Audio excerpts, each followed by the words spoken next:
This is Jim Acosta. Welcome to the Jim Acosta Show. Sorry for a little bit of a late start on this program, having some technical issues, trying to get Larry Sabato with the University of Virginia. He's going to be joining me hopefully in just a few moments. Larry is going to weigh in on a lot of things that have been happening this week. In particular, Larry has been digging into the release of the JFK assassination files. You saw JFK's own grandson has said, "Hey, don't follow this bright, shiny object. This is, there's not a whole lot of new news here." But scholars like Larry Sabato have been going through all of this. And so we're going to dive into that. It's obviously not the most important story that's out there right now. Uh, I'm going to try to bring Larry in right now because the other thing that's happening is there is some breaking news, and we expect that to happen at any moment, where Donald Trump is expected to sign an executive order seeking the elimination of the Department of Education. Now, I couch that in those kinds of terms because only Congress can close the Department of Education. Donald Trump can send an executive order that says, "Hey, I'm going to do this." Doesn't necessarily mean it's going to happen. And there's Larry Sabato. Hey, Larry, how are you? The Eagle has landed. The Eagle has landed. The moon landing went smoother than this. I Yeah, apologize, but no. we apparently don't have the right technology, but I'm glad to see you. No, it's no problem at all. We were like those stranded astronauts trying to get home there for a few moments there, but Not 9 months, but it's not coming 9 back. months. No, but the spaceship has arrived and here we are. Well, Larry, a lot to talk about. I was just telling the viewers a few moments ago that you've been digging into the JFK assassination files that were released by the Trump administration. I do want to talk about that in a moment, but I guess first of all, there's so much news in the political realm that you and I haven't talked about since the last time we spoke. And I mean, this administration is off to a flying start, for lack of a better way of putting it. Lots of different ways of putting it, but one of the things that I wanted to get into is just this afternoon, Trump is expected, I guess, at any moment to sign this executive order to start closing down the education department. As I was just explaining a few moments ago, he cannot just do that by fiat. He may think he can, like he thinks he can do all these other things, but Congress created the Department of Education. They have to be the ones who vote to shut it down.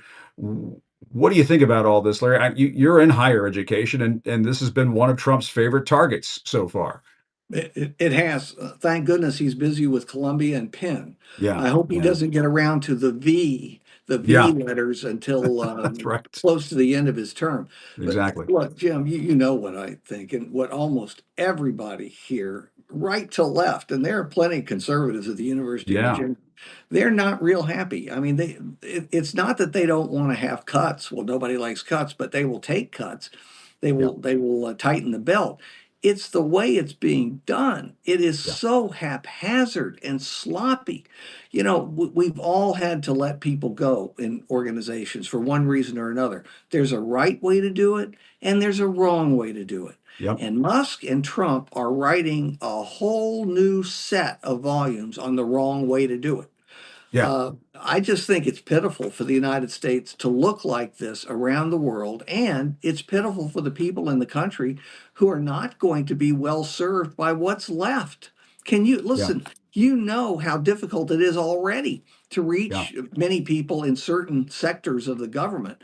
After all these firings, you're going to have somebody hired full time just to keep redialing. Yeah. Well, and Larry, I mean, you and I know there's going to be a political price to pay for this. We've seen this in these GOP town halls. A lot of the questions have been about Social Security, and people are rightly freaked out right now. Senior citizens are wondering if they're going to cut, hundreds or thousands of people at the Social Security Administration, and they're going to make people get on the phone or get online to access their benefits or ask questions about their benefits. I mean, you're going to have pitchforks and torches in D.C. at any day now. And I mean, just last night, this congresswoman in Wyoming who beat Liz Cheney, Harriet Hageman, faced a torrent of heckles and boos, according to NBC, during a town hall in Deep Red, Wyoming, as she repeatedly tried to downplay these concerns with the administration's actions and the Department of Government Efficiency, which is not really a department. What do you think of these town halls and the way that this is boomerang back in the faces of a lot of these Republican lawmakers? I've watched as many segments as I could. No doubt there's some Democrats in there. I don't Yeah, know about paid attendees, but I'll tell you something. It's obvious that a lot of them are Republicans, yeah, especially in the Republican districts, that are showing up and explaining why they're so unhappy. And the stories are completely sympathetic, the veterans in particular. yeah. I'm just amazed that Trump has gotten so much support from veterans and veterans groups, and yet, what is it up to now? 70,000 veterans are going to be let go from their Right. jobs in the Veterans Administration, and they say, "Oh, well, there won't be any change in service." Get real. Get Yeah, real. You can't let tens of thousands of people go and have the same level of service. And people aren't stupid. that's They right. don't know exactly how the system works, but they know if you let 70,000 people go, they're not going to be able to get the same level of service. That's right. And I'm curious what you think, Larry, about what's going on between Trump and the courts, because there's this showdown that's going on right now between the Trump administration and this federal judge over these Venezuelan migrants who were deported. They were sent to El Salvador. And even though the judge said, you need to hold off on these flights, you can't use this, 1800 era law to deport these Venezuelan migrants. And, this is according to Aaron Blake of the Washington Post. It says from the start of his second term, Trump and his administration signaled a willingness, even a desire to flout the law in their quest to overhaul the federal government. And while the wheels of justice turn slowly, Aaron writes, less than 2 months later, a procession of judges have already ruled the administration has done exactly that. In more than a dozen cases, and in three major rulings this week alone, a federal judge has ruled that the administration either has violated the law or has probably done so. That's about one every 4 days so far in this administration. It's unreal. Have you ever seen a clash between the branches of government like this before? Oh, no. Well, between the Yeah. president and Congress, sure, but never But no, well, between the right. judiciary and a Yeah. president. And half of them are Republicans, if half Yeah. or more are Republicans, because so many Republican presidents have appointed such a large percentage of the judiciary. But Yeah. they're all we have left as a check on Donald Trump. And he and his people know very well they can string this out and string this out, just like Trump has done all of his life in business as well as in politics. So Yeah. by the time they get these things sorted out, a lot of these organizations will be destroyed. They're Yeah. already at the point of death, or they're certainly on life support. And the people who've been fired, the good ones will have gotten other jobs. They're not That's going to right. come back to this kind of instability. Why would No. anybody do that? And Yeah. without promises that their seniority will carry over, who would want to go through this again? Yeah. So really, he and Musk have taken sledgehammers to almost every part of government, and they're taking out the good with the bad. There are plenty that can be eliminated or reduced. Everybody knows that. That's fine. Yeah. But there are going to be costs even to that. But Yeah. doing this in a wholesale fashion and with so little thought and planning, Yeah. I am amazed that so many in the MAGA base will stick with him during this because many of them are going to suffer more than anybody. That's right. I mean, and just the Department of Education alone. I mean, I'm going to talk to Randi Weingarten in a little bit. She's the head of the American Federation of Teachers. But according to the Pew Research Center, the red states are going to be affected if the Department of Education is eliminated. Which states and school systems rely the most on federal K through 12 aid? Mississippi, number one at 23%. South Dakota at 21, almost 22%. Montana, Alaska, Arkansas, North Carolina, Kentucky, Arizona. I'm just going down the list. They rely Almost all on red. Almost all all red. all red, all Yeah. relying on Department of Education funding. So again, this is MAGA sort of doing itself in here almost. Well, you know what they say, particularly about a state like Mississippi, and if this would apply to other poor states.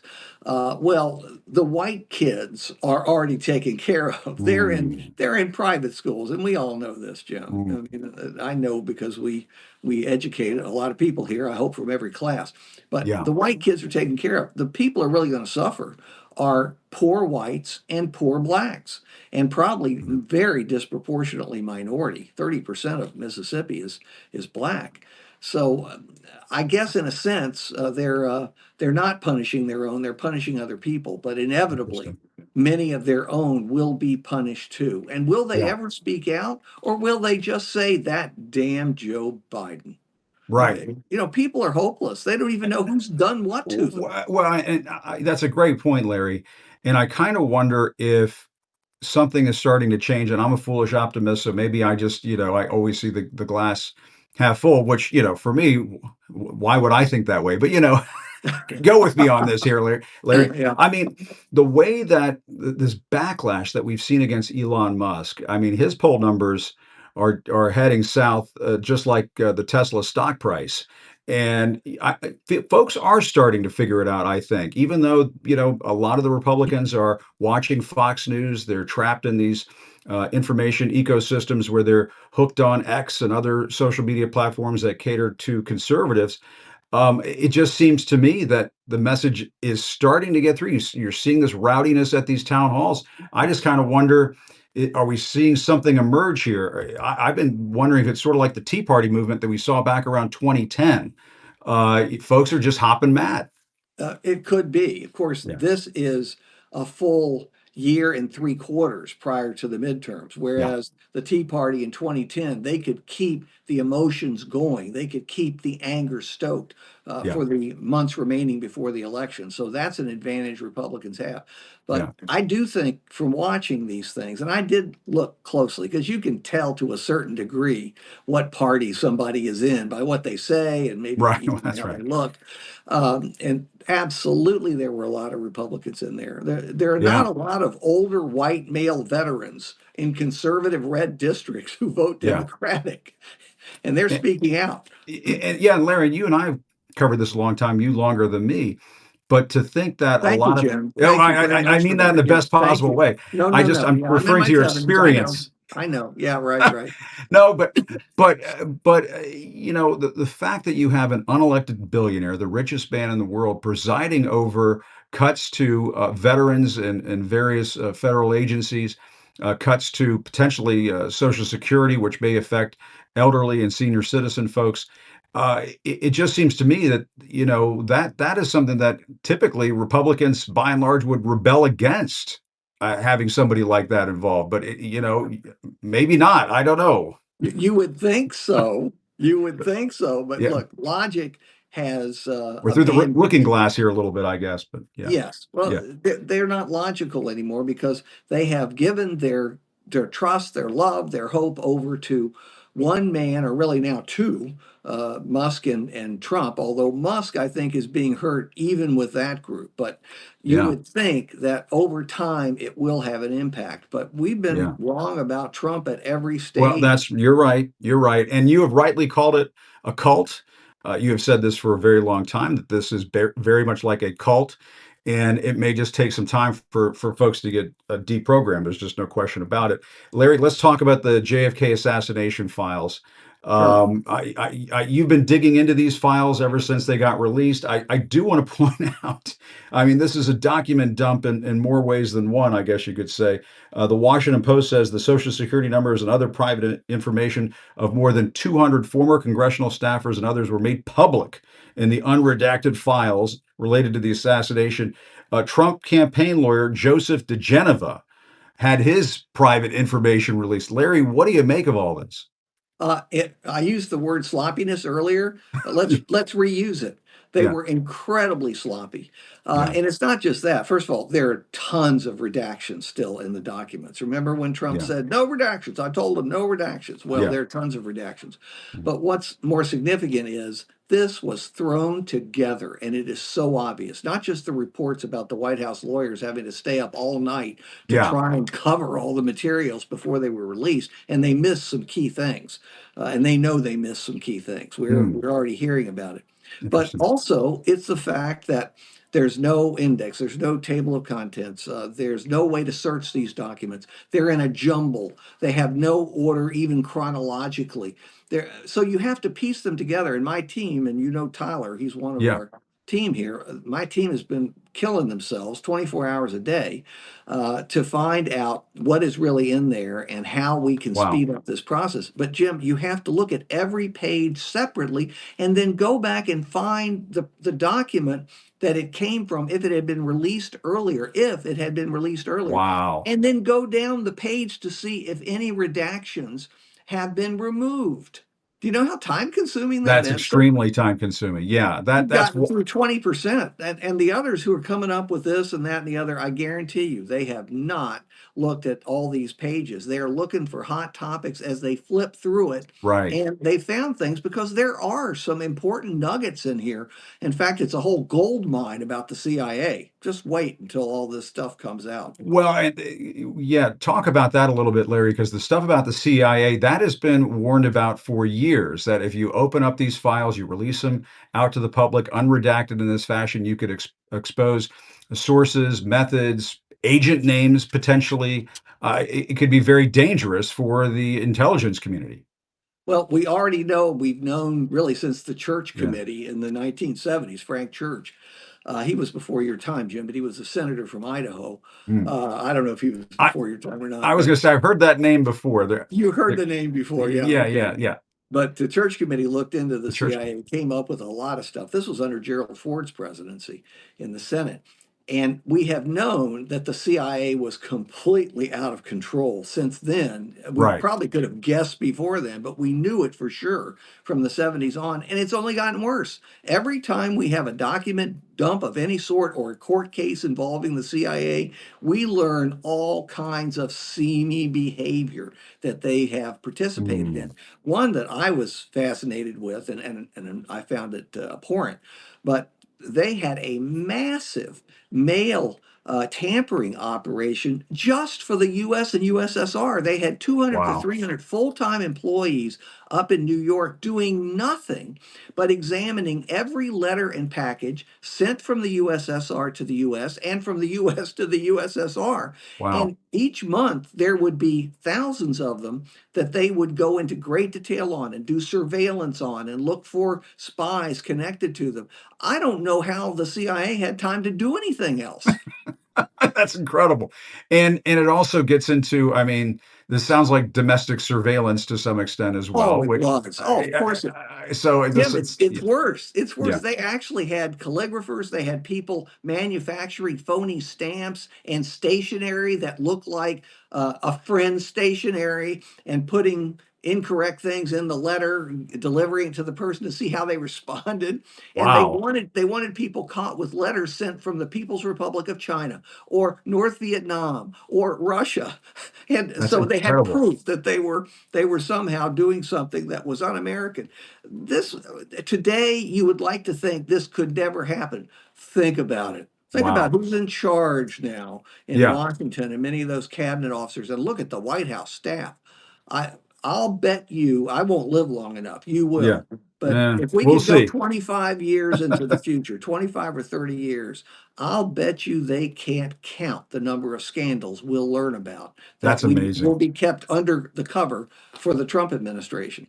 It sounds like it's a CIA dirt file almost as much as a JFK assassination file. And do we have any more clarity as to, I mean, what happened? I figured you would have already been shouting from the rooftops of Thomas Jefferson's University had you had said, "Aha, we found the smoking gun, we found the silver bullet, and we just don't I- have anything." I'm careful not to be conclusive because we haven't Yeah, been through all the pages. We've got yeah. lots to go through. But I can tell you so far, we have learned we've learned a little bit, but we've learned very little that Mm, directly relates to the assassination. But we are learning a lot more about the context of the times, about US relations with allies as well as adversaries, rooting out spies and other nations' secret services and executive offices and CI. They're forming the CIA, and we're putting yeah, spies into allies operations to see who is spying from Russia or China in their wow. operation. I mean, it was spy versus spy. James Bond had nothing on the CIA that existed in those times. It's incredible, and it sounds like, one of those, George Clooney movies, is it, Burn After Reading or, one of those kind of capers where, it's very much spy versus spy. And I guess you probably saw, I know you've been very busy going through all these files. Jack, Schlossberg, Yeah, Kennedy's grandson, has come out and said, "Oh, give me a break with this stuff," basically saying this is like a bright, shiny object, there are more important things to cover. What did you think of that? I think he kind of had a point. Yeah. Trump has this ability to sort of, wave the red laser pointer around and get everybody to look in different directions. Right, and there'll be more Yeah. documents, that will come out in little dribbles, Yeah. not just on JFK, but on RFK and MLK. Remember, those are supposed to be included. We Yeah. haven't found anything for them yet, so you'll have more of it. And of course, it's a shiny object. Yeah. I think Jack, I understand what he's saying, and of course, who was as a grandson of President Kennedy would Yeah. want to see all of these horrible little videos and photos Of course. again constantly whenever you turn on the news. I get it. Yeah. Mrs. Kennedy went through this for decades and told friends how awful it was. Yeah. But you know what? It's really important to have as much transparency as we can get. Though we need to remember they destroyed tons of things, not Yeah. Trump. I'm talking about the CIA of that time, the Right. FBI of that time, the Secret Unreal. Service. The really embarrassing stuff, if it existed, no longer exists. And there Yeah. are telltale signs in their own records of large groups of documents that relate to this being ripped to shreds or destroyed in some Wow. fashion. We'll never know the whole truth. So we Incredible. need to keep this in context, but we are learning a lot about the times and Interesting. about how the Cold War was so divisive between leaders as well as countries and Yeah. just average citizens.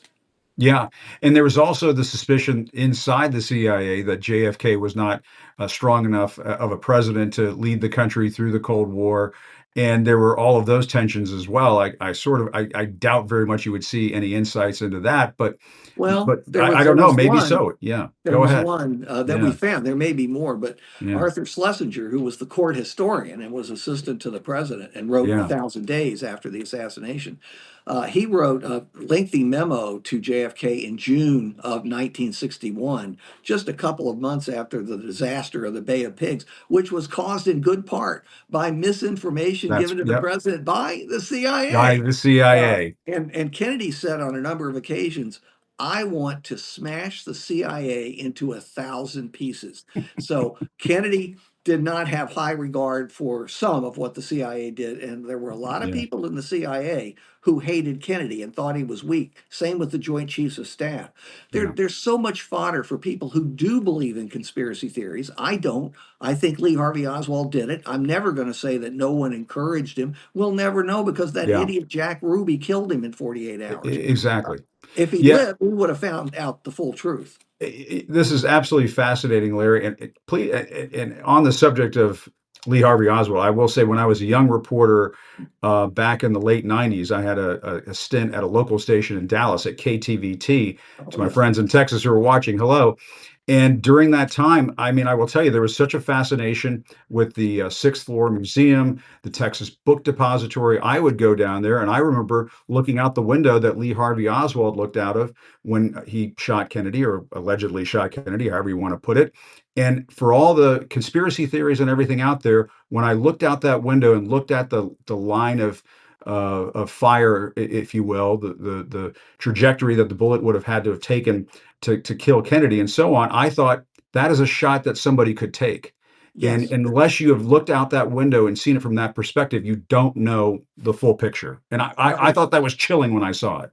that was exactly my reaction when I first saw it back in the Interesting. early 1980s. I've been there many, many, many times. It's a great museum. I encourage It's a everybody to great go to the museum. sixth floor museum. Yeah, But there's a lot still to learn there. And we got to remember, you had 200,000 Dallasites on the streets. And there that's was right. tremendous noise, and of course, all the motorcycles and everything that comes with the president.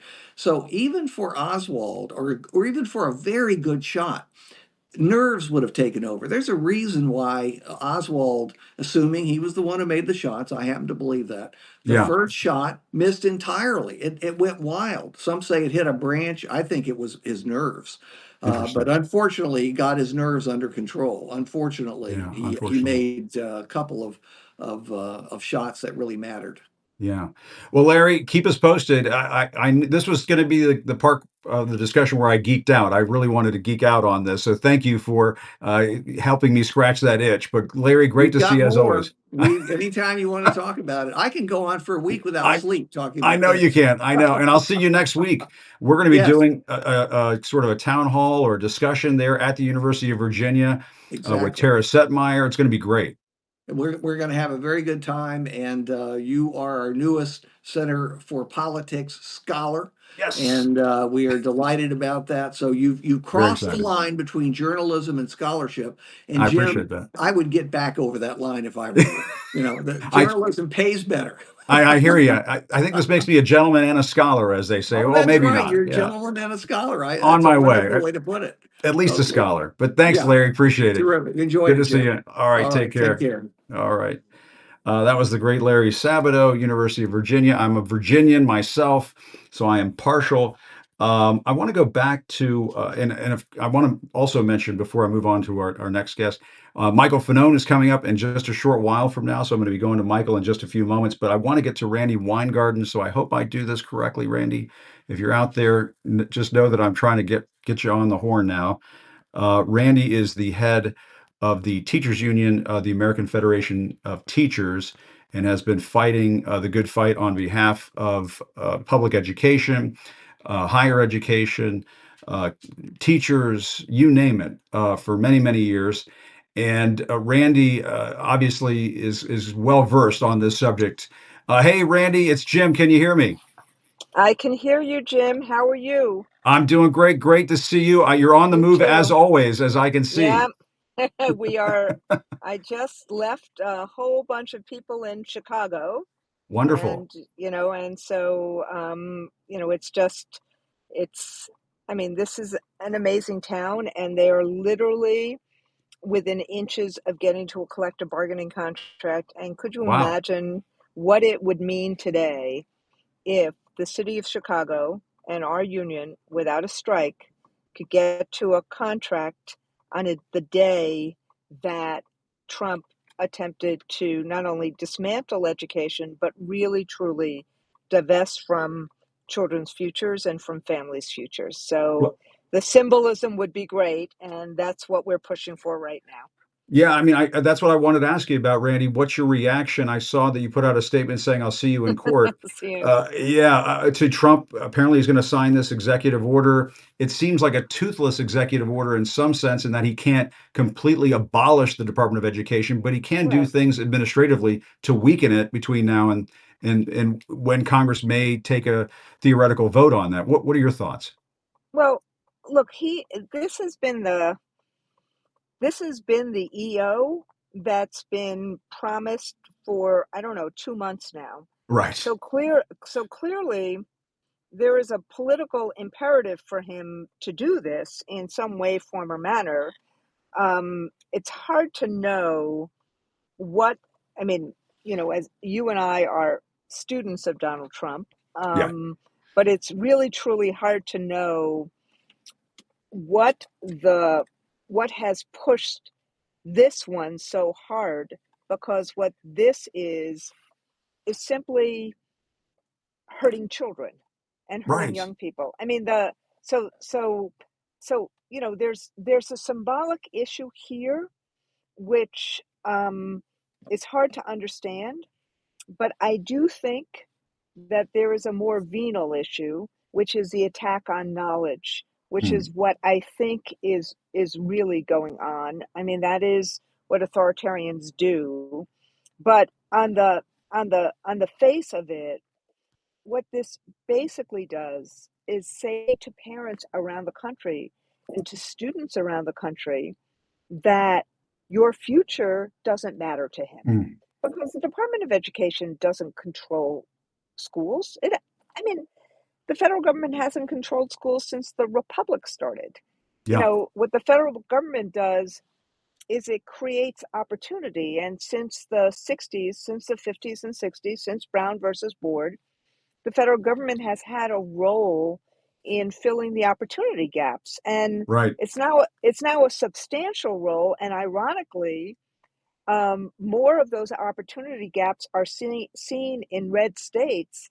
So the big losers, if you got rid of this $100 billion, would be the states that elected him, That's would right. be poor people in Mississippi and Alabama, That's right. and kids with disabilities and kids who are poor, Yep. kids who in rural areas, kids with limited English proficiency that want to learn English, kids in Head Start, kids with Pell Grants. So it basically is a whole bunch of people whose parents voted for him that he's hurting.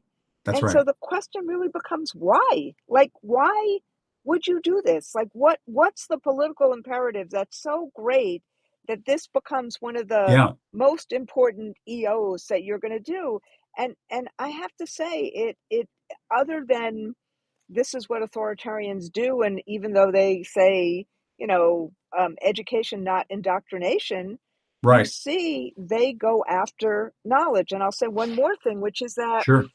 you know, that that if you take this and the assault on universities and the assault on libraries and the assault on, the research that universities do, what it's basically saying is he does not want kids to have a future. Mm.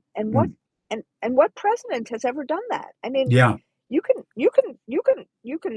play the culture wars all you want, but why But would you actually touch the money and the vehicle by which to help kids learn, whether they're 3 years old or that's right. 30 years old? Well, and Randy, we should note, as you were speaking there, Donald Trump did sign the executive order to Yeah. instruct Linda McMahon to begin dismantling the Department of Education. He can't eliminate it without Congress. We No. should point that out. No. The other thing too is this has been a target of the far right going back decades. It was part of Yes. Project 2025. And to your point, what you were just saying a few moments ago, which states rely the most on federal K through 12 aid? Mississippi, South Dakota, Montana, Alaska, Arkansas, North Carolina, Kentucky, Arizona, Hmm. Oklahoma, Tennessee. There was one battleground state in there, Arizona. I guess North Carolina sort of as well. The rest are red states. They're MAGA Right. states. They're all, I mean, it is when you look at the list of who the winners are, who get the money that is targeted for kids. And look, we have fought really hard to get that money targeted for kids. We fought Yeah, really hard that that school boards, I'm sorry, state school systems or the federal government can't take it for bureaucracy. They have right. to spend it on young people. So Yeah, it is, but it is, Jim, you just said it. The far right, there is a a control feature that we saw in Project 2025 and that we see with the far right.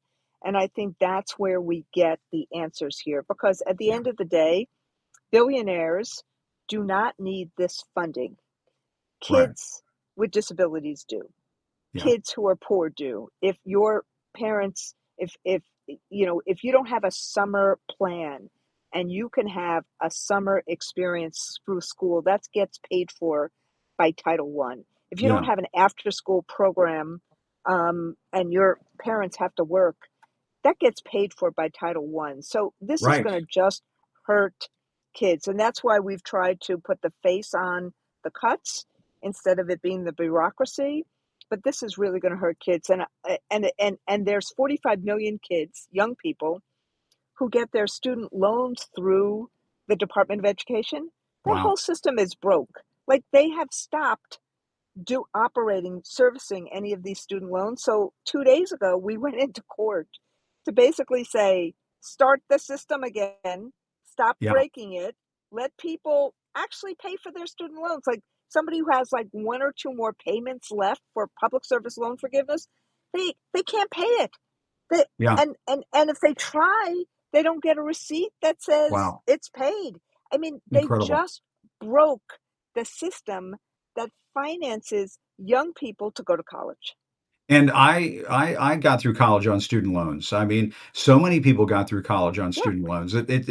It's sort of what we do in this country, and right. we have some of the finest higher education institutions in the world. It's basically the envy of the world. And what have been Exactly. your thoughts, Randy, on the way Trump has gone after universities? Because we can't leave that out of the discussion. The way he's No. gone after educational higher institutions that like Johns Hopkins. I mean, if you Right. take money from places like Johns Hopkins, what happens to all that scientific research? I mean, there's just the casualties That's here are limitless. exactly. That's why I'm saying if you pair Yeah, this, this sense of dark dystopian cruelty for young yeah, people. I mean, from pre-K, from early childhood to graduate work, what it's doing is snuffing out innovation and knowledge in America. I've never yeah. actually seen a president who has seen knowledge as such an enemy. And what you see is, And for I somebody think, who got everything handed to him in life, I mean, everything handed. come on, So I so let's just call it out. Let's just say it as yeah. it is. You So know, that's why I'm saying I think it yeah, is, there's a venalness here that is beyond what we see. And I yeah, suspect what it is it's about power and control. I yeah, suspect it is because why would you consign not only an entire generation, but, Republicans go to Johns Hopkins. Republicans go to right. Columbia Presbyterian. I Yeah, mean, that Columbia that University. Columbia University, there Yeah, is the hospitals that are attached to these universities, that's the true. research that is attached to these universities. Look, Alabama, the University of Alabama is the biggest employer in that state. Yeah, So wow. there's just something under this that I think we don't understand yet, and I think it is about control and power, and I think Yeah, it is essentially and that I the think it's tech about bros. scaring the crap out of people. Correct, I think it's about correct, spreading fear, saying we're in charge. If you don't come up on your hands and knees and make concessions that we want you to make, ideological changes, then guess what? You're not getting your money, and exactly, we don't care what kind of pain is caused in the process. That's what exactly, I think but is going. Yeah, I think that that's part of it. I yeah, think erasing the 21st century is part of it, and I think mm, it's also about critical thinking and problem solving. I yeah, mean, in a period of time that we're in right now, probably the most important skill that we can give to kids is how to critically think and how to problem solve. It's kind of like, remember that button, true. question authority? Yeah, It's kind of, and I think that there's something about being they want to scared remove to that from death the hard of that. drive. Yeah, they Exactly. want to And remove that. Yeah, so it is to try to consign a population to basically be obedient. And yeah. that's what's really scary. And that's the connection to the democracy. Yeah. Well, Randy, I appreciate you fighting the good fight out there and coming on and laying this out for us. It's always great to talk to you. Thanks for doing You it. Really too. appreciate it. I see you in Thank the you, car, so I'll Jim. let you get going and say hi to the folks Okay. in Chicago. Love that city, but take care, I Randy. will. Thanks a lot. Thank you, All Jim. right. Thanks Thank for you. everything. All right. Take care. Appreciate it. You too. Bye. Randy Weingarten. I mean, she's with the American Federation of Teachers. She represents teachers. And we can all remember a favorite teacher that we had growing up. I can recall so many, that took time out from their schedules from when I was a little kid all the way up until high school. And I often think about what teachers are going through when they hear all of this, going after the Department of Education. Can you imagine being a teacher in Mississippi, a public school teacher in Mississippi, and you're hearing about these funding cuts, and you're probably thinking, what? I'm already going out there and buying supplies for my students. We all know teachers out there. How many times have you talked to a public school teacher who has said, I go out there and I buy supplies for my kids, or I do this for my kids, I do that for my kids because the school system can't afford to do this or that, and you have school systems that are cutting arts programs and music programs because they don't have enough money. You know, what are we doing in this country when we're not taking care of kids, when we're not taking care of schools? We've all seen schools, public schools, and in at-risk communities, and you're like, holy crap, can we just do something to fix up some of these schools around here? Like that, these are the laboratories where we're growing our kids and preparing them for the future. And, he's going after these schools like Al Capone with a baseball bat. It's just unbelievable. I want to bring in I saw some folks earlier were noticing that Michael Fanone was tuning in. I want to bring in Michael Fanone because there's an aspect of all of this that I want to get to with Fanone. And one of the great things about this show today with Larry Sabato, Randy Weingarten, they don't mince words. They're just going to call it out. Fanone is the master of that. He has a PhD in calling out the bullshit. Uh, Mike, good to see you. Good to see you. Thanks for having me on. Man, there's a lot of shit going on, and that's why I thought I'd bring you in here at the end. One of the reasons why I wanted to talk to you is because, there was this whole thing where Trump was trying to undo the pardons, Biden's pardons, earlier in the week, and it feels like 3 weeks ago, but it was, I think, Monday when this happened. And I think you took to Substack and said, screw that, and screw all these people who keep coming after me. What have you been thinking? What's going on with you?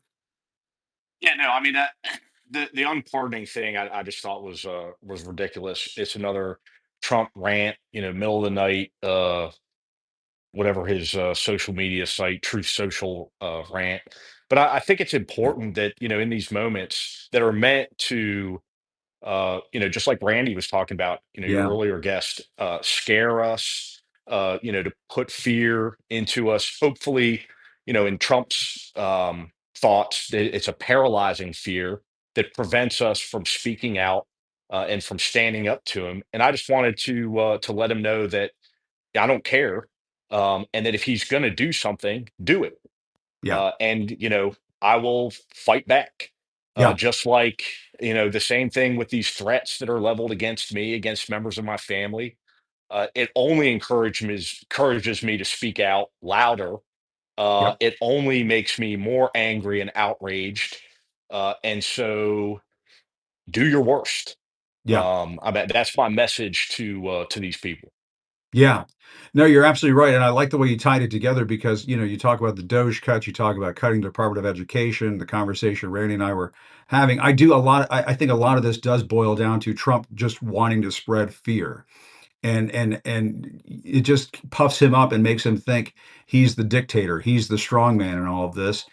And I absolutely, I think it's terrific that you're calling out people who are Yeah. coming after you. I mean, I got Well, a threat. I got a threat earlier this week, and I hadn't seen one in a while, and I thought, you know what?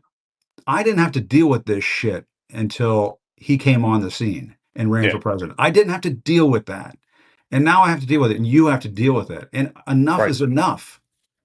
Yeah, I think and that's why I talk about it as Yeah, often as I possibly can, is yeah, because Americans need to understand that there's a method to, this madness. Take, for yeah, instance, Donald Trump goes to the Department of Justice and gives one of the most despicable, disgusting speeches that's ever occurred within the halls of the Department of Justice, in which he calls out American citizens by name, yep. lawyers, judges, law firms, you name it. And he knows exactly what he's doing That's right. because if it's not a directive to the Department of Justice to pursue these people in his now weaponized Department of Justice and law enforcement agencies across this country, it's funny how he accused the Biden administration of doing that when in Right. reality, no one has done it more so than Donald Trump, and he's done it so quickly it makes your head spin. That's right. But that being said, even if these institutions, which he's perverted, don't go after these individuals, he knows the MAGAverse will.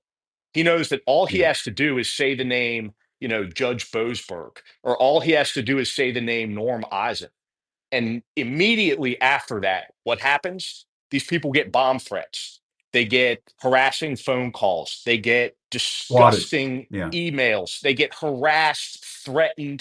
That's And right. there's a lot of people, unfortunately, in this country who've succumbed to it and said, fuck this. It's just not worth it. I'm not going to go against, MAGA. I'm not going to go against Trump, even though what he's doing is unconstitutional and illegal in many cases. I'm Yeah. just going to sit here, be quiet, and hope that in 4 years we still have a democracy. And that to me is just not enough. If we're not fighting for our democracy, we're fighting against it. Yeah, no, that scares me too. I mean, I'm sure you saw this in the news. The U.S. Institute of Peace has essentially said that when Doge came over to shut it down the other day, that they tried it. They tried to do it by force. They tried to do a quote takeover by force, And the judge handling all of this questioned the decision to, quote, have armed law enforcement at the ready to resolve a dispute. This, I mean, I've driven past this place before. It's on the side of, I think, Constitution Avenue as you're about to leave DC and go into Virginia. It's a very small agency, but it does a lot of good around the world. There's no question about it. But the fact that the DOGE people were trying to take it over by force, to me, it's like, what the hell's going on here? That just sounds like something out of, I'm just going to say it, out of Nazi Germany or something, where you send the stormtroopers in to take over federal agencies. I mean, I wouldn't hesitate at all. That's exactly what it is. I mean, we're Yeah, seeing Donald Trump take from the 1930s playbook of the Nazi Party in Germany. But I was familiar with the agency. I used to work in the first district. I've driven past it a few times. Didn't yeah, know a whole lot about their work, but I looked into it. I read an NPR article today after you and I talked earlier, and came and yeah, found that this is a private institution. It's not yeah. a government agency. Right. And DOGE decided to, bulldoze their way into it because they wanted to take it over to, fire the existing president and replace it with some Trump appointed, individual. And the employees of this, institution, private institution, tried to prevent them from doing so. And what did they do? They used the Metropolitan Police Department, my former employer, to force their way in Yeah, to this, again, private institution. And I think that that to me presents another problem in which we're seeing law enforcement being used by the Trump administration to do things that law enforcement has never been put in this position previously. yeah. But again, we have to remember police officers, despite what a lot of your followers saw take place on January 6th, and the hero cops rushing to the defense of the Capitol, Yeah. law enforcement is not the steward of our Constitution. Right. Law enforcement agencies are paramilitary organizations that ultimately now answer to Donald Trump, because Yeah. Donald Trump has assumed the role of the top law enforcement officer in this country. And so when you're interacting with a police department, make no bones about it, you're interacting with Donald Trump's Yeah. police department. Well, and Mike, it must make you sick to hear Trump refer to himself and the administration to refer to him as the top law enforcement official in this country. It's bullshit. He's not. I, no, he's absolutely not. But Yeah. unfortunately, our institutions are only as strong as the people that are leading them. And with Cash Patel, Pam Bondi, and individuals like that who are just Trump sycophants, they're Yeah. there to say yes to Trump's every whim, They're and hacks. Yeah. and that's it. And so by default, Donald Trump does become America's top law enforcement officer. And people call me all the time, and they're like, "Well, as a police officer, don't you have the right to say no to an unlawful order?" I'm like, listen, those cops that got called to that scene, I trust me, from my 20 years of experience, I had a limited understanding of the Constitution Right. as applied to these types of things. These cops don't know. They're Puts the going to cops in a do terrible position. right. They're going to do what they're told to do. Yeah. And unfortunately, oftentimes, especially when they're being puppeteered by Donald Trump and his sycophants, it's going to end up causing harm, and most likely it's going to be a violation of people's constitutional rights. Well, I will say one of the things that does worry me a little bit when you mention that, Mike, is the fact that Trump has talked about and Republicans have talked about a federal takeover of the district and doing things to kind of screw with DC as much as they scared Muriel Bowser enough where she took down the Black Lives Matter mural there out over by the White House. I'm not trying to get into that, but you know, I would assume if you're the DC, if you're the Metropolitan Police Department and you're the police chief over there, you're a little worried about this pressure that Trump and the administration is and the White House is putting on the district for the point you just made. I mean, listen, I understand the position that these politicians have been placed in. I Yeah. understand where city leadership have been placed. That being said, this idea that you can somehow appease Donald Trump, that by tearing down Black Lives Matter Plaza, or by, I don't know, somehow other ingratiating him in one of his, Yep. whims, that he's going to you know, treat you better in the end It's never is going to work. bullshit. It's the same. It's the same thing with, you know, Putin. How many presidents have tried to, Yeah. reset our relationship with Vladimir Putin, only to have it bite him in the ass in the end? Yeah. Well, Um, and Trump put in this Ed Martin in as the U.S. attorney in D.C. Election denier. He was up there at the Capitol on January 6th. Apparently, his he was not in good legal standing with the local bar. I mean, this is it's nuts, and so the fix is already in. I mean, that's the thing, that for folks to think, oh, if you just kiss up to him, he'll show mercy. That's just not going to happen when he's already right. put these people in place. Yeah, no, I mean, many people much smarter than me have said it many times over that we really are in a period of lawlessness when it comes to this administration. There is those of us who are being oppressed by the American legal system, and those are the Americans who are in opposition to Donald Trump and his MAGA extremist movement. Yeah, and what do you think is going to happen moving forward? Because I mean, one of the things that I think is really interesting, Mike, is, and you and I were talking about this on the phone earlier today, is these town halls. And I talked about it with Larry Sabato a little bit. He was a little suspicious as to whether or not there's going to be a real price to pay for the Republicans. But man, these town halls are something else. And people are going a little wild at these town halls, getting pissed off at these members of Congress. And I think there could be a price to pay. May not happen overnight, but it does seem like something is building. Yeah, I mean, listen, I really don't think that any of these town halls inspire any of these Republicans to go against Donald Trump. I think the Yeah. only thing that they're going to do is end up costing them their jobs, because ultimately they're going to continue to bend a knee to Donald Trump. And if their constituents decide that enough is enough, that Donald Trump and everything he's done in the first months, years of his administration have caused us so much harm, that ultimately they'll make a change. And but at the end of the day, I don't think that Donald Trump cares. Um, No, and no. and I think that what you're gonna like, in my opinion, my humble opinion, Yeah. from what I've seen from Donald Trump over the past, however many years, especially in the past several months. I think that if Donald Trump is met with resistance in Congress, let's say there's a blue wave, or you get a bunch of Republicans elected that are anti, Trump, and go against what Yeah. his, everything that he's been doing, he's just going to defy them. Yeah. He's going to defy them the same way that he is defying the courts. And I know there's people are hesitant to say that he's directly defying him. I know Judge Boasberg. Hmm. If you saw what Judge Boasberg said, uh, then you know that the Trump administration defied that. Now they can Absolutely. play semantics, and we can talk about, go through it word for word and whatnot. But those of us, Americans know bullshit when they see it, and they know that what Trump did was he said, "Fuck you. I'm taking these people out of the country. I don't give a shit what some fucking judge says." And then Yeah. they do exactly what they do every single time somebody defies. Oh, he's a liberal. He's a Yeah. liberal plant. Judge Yeah. Bober's not a liberal. No. Give me a He's break.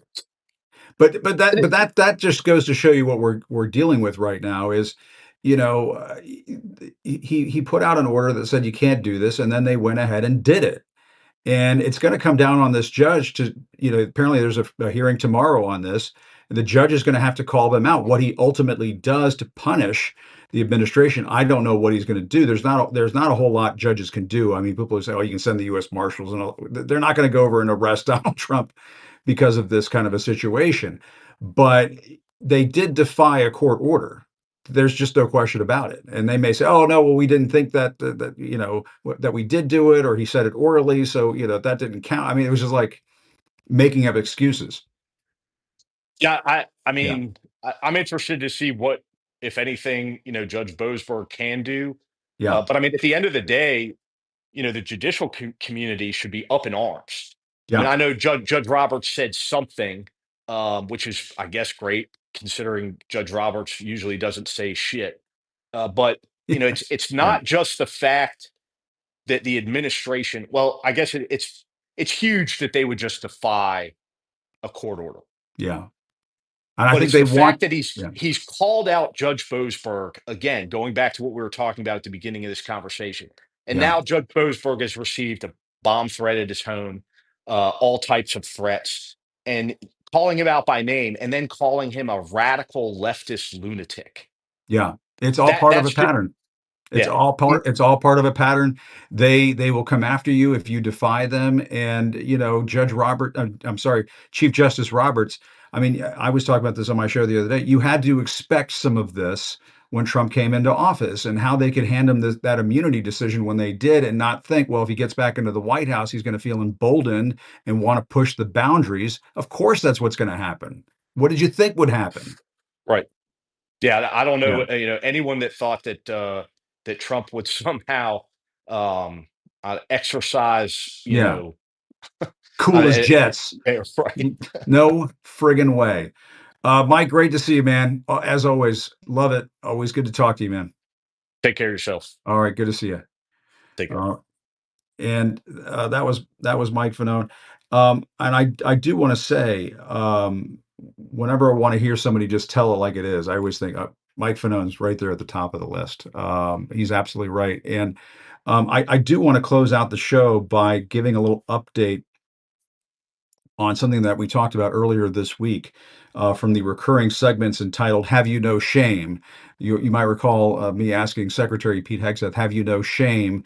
when it came to the Pentagon deleting from certain websites references to war heroes when they're African American or of other different ethnicities, simply for the fact that the Pentagon wants to go about on some DEI purge, as they were calling it, which is absolutely ridiculous. Well, I don't know if you were aware of this. They're starting to restore some of those sites back on the DoD websites, but apparently one of those websites that they had to restore, an article on a website that they had to restore, pertained to Jackie Robinson, the baseball legend Jackie Robinson, who helped integrate Major League Baseball. This is from CBS Sports. The United States Department of Defense has restored an article on its website honoring Jackie Robinson after having removed it in an effort to purge DEI, quote unquote, DEI content. As explained on the now restored page, Robinson served in the military during World War II. He later broke the color line in Major League Baseball, becoming the first black player in Major League Baseball in 1947. The DoD page honoring Robinson was taken down recently, and its removal caused backlash online. All of this from CBS Sports. Apparently, it's gone back up there, and the DoD issued a statement restoring the page, and it says everyone at the Defense Department loves Jackie Robinson, as well as the Navajo Code Talkers, the Tuskegee Airmen, the Marines at Iwo Jima, and so many others. We salute them for their strong and, in many cases, heroic service to our country. Full stop. Okay, so the Pentagon obviously realized they stepped in it, and they did this to themselves. An embarrassment that the Department of Defense, that the Pentagon, why they would even have the time to do this kind of crap. Talk about eliminating waste, fraud, and abuse. Talk about DOGE. Somebody just wrote on the comments, what asshats? Yes. Send the DOGE team after the asshats who deleted Jackie Robinson from the Department of Defense website, an absolute American hero who served in World War II and broke the color line in Major League Baseball, became the first black player in Major League Baseball in 1947. Those are the asshats that need to have their asses handed to them and given their walking papers and leave government service. Get the F out. Get out. We don't want you there. Why you would go, somebody's saying, yes, they use algorithms, but somebody had to hit start and initiate that program. Yes, that asset, get rid of them. Why anybody would think it's a good idea to remove Jackie Robinson's information from the Department of Defense website is an asshat. You're an asshat. Hit the showers, as they would say in baseball. Hand me the ball. I'm calling in a reliever. I had to end the show on that because earlier this week I brought it up, and it just infuriates me to no end. You want to talk about waste, fraud, and abuse. This is a waste of time. This is a waste of time over at the Pentagon to be doing anything along these lines. Cut it out. You're asshats. Stop doing it. Anyway, thanks everybody for joining me on this Friday Eve. I heard another broadcaster use the term Friday Eve. I don't want to mention any names. I thought I was the one who was calling it that previously, but I just want to say, anyway, it's Friday evening, it's Thursday evening. Hope you have a good night. Thanks everybody for watching. We're a little over today. My thanks to Larry Sabato. What a great conversation about the Kennedy assassination files. Can't wait to hear what Larry uncovers there. Randi Weingarten and the great Mike Fanone, as always. Take care, everybody. Still reporting from Washington, I'm Jim Acosta. Have a good night.